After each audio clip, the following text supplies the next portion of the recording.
Hello students, hope you are safe and healthy at home. Today we will begin with the grammar topic direct and indirect speech. Direct and indirect speech is also called narration. What it is called? Narration. Now first let's see what is narration. Narration is the act of representing the words of a speaker. Narration is the act of representing the words of a speaker.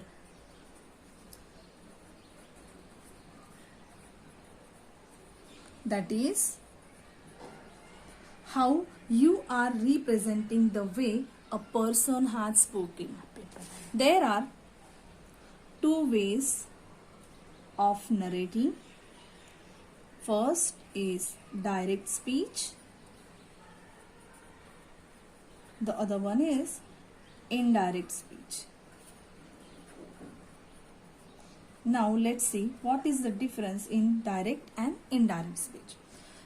Direct speech, the actual words of the speaker are spoken and quoted as it is. This is very important here. The actual words of the speaker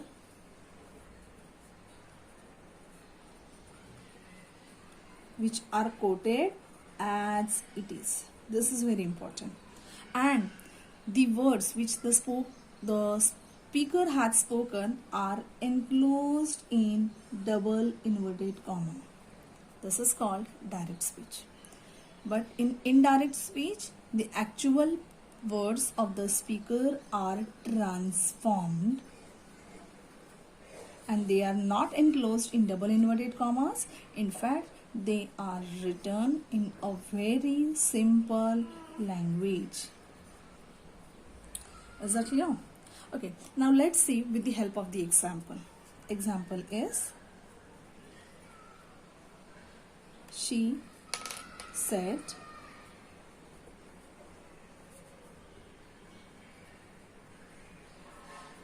I am tired. Now you can observe this sentence. These are actually two sentences separated with comma.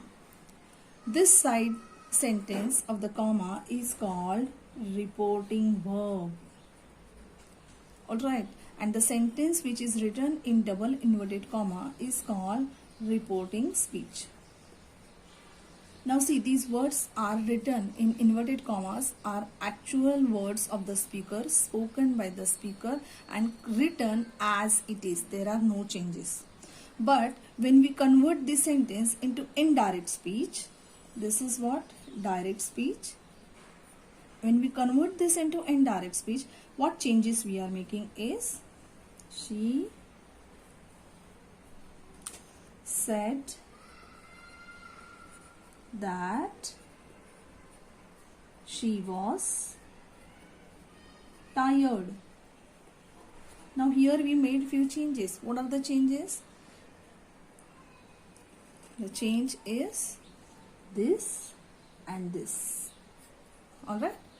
Now, so when we convert direct into indirect speech, such kind of changes we have to make. So how we have to do it? So let's see, there are certain steps to follow or to convert the direct into indirect speech. Let's see which are the steps. First step is change in reporting verb. What is the first step? Change in reporting verb. We all know what is the reporting verb in our sentence. Reporting verb, this is the reporting verb. So we have to make the changes into the reporting verb accordingly. Now accordingly means what here? For example, these are the changes we have to make are, if it is said, it remains same, or we will be convert it into the said only. If it is said to, then we are converting it into the told, asked, inquired, etc. If it is says, we have to convert into tells or says. If it is say, we are going to convert, or we are going to keep it same, that is tell or say. This is clear. So this changes we have to make into the reporting verb of the sentence. Got it? Now see, the second step is, here you can observe that inverted commas are removed, right? So here also the second step is remove inverted comma,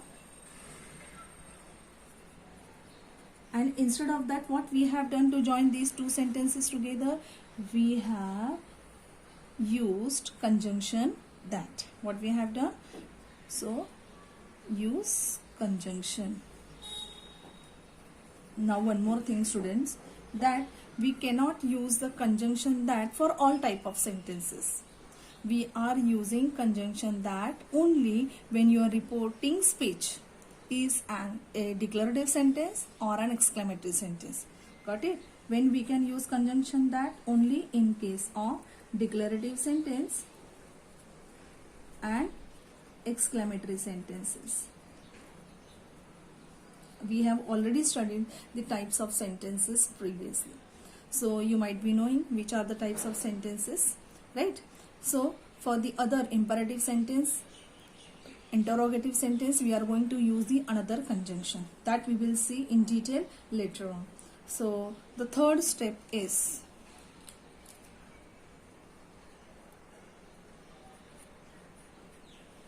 what is the third step then? Change in pronoun. What we have to do is change in pronoun. See, here also you might have seen in our example, in our reporting speech, the pronoun is I, but while converting it into indirect speech, we have used pronoun she. So these changes we have to make. So how it is possible? So I have one formula for that. The formula is S-O-N, son, upon 1, 2, 3. It means, see here, I will write one by one. S. S means what? The subject of the reporting verb. Subject of the reporting verb. And 1 means what? First person pronoun. You already knew what is first person pronoun, that is I and we, right? So if in your reporting speech the first person pronoun is there, then what we have to do is we have to consider the subject of the reporting verb, and accordingly we have to write third person pronoun for that. Now here there is a female, so here we have written she. Is that clear? If it is O, if it is second person pronoun, in that case we have to see the object of the reporting verb. So 2 is what? Second person pronoun, which is that? You. Alright, and this N stands for no change, and 3 means what? Third person pronoun. Alright, which are they? Third person pronoun: he, she, it, they. So if already in reporting speech this third person pronoun is any one of it is used, then there is no need to change into the pronoun while converting it into indirect speech. It remains same because already we are using third person pronoun, or already the third person pronoun is in reporting speech.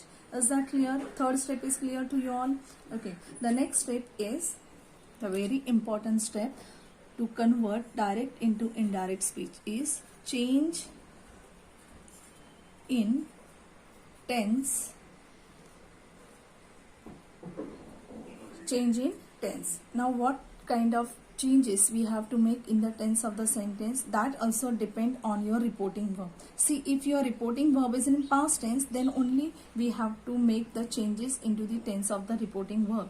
Otherwise, if it is in simple present or simple future, for example, if it is says tense, then we are not making any changes into the tense of the reporting speech. Or if it is universal truth, you know what is universal truth? The sun rises in the east. No one can change it, which is very true and universally true. So in that case also we cannot make any changes into the tense of the sentence, or for example, or any one of the scientific statement, habitual action. In this case also we are not making any changes into the tense of the reporting speech.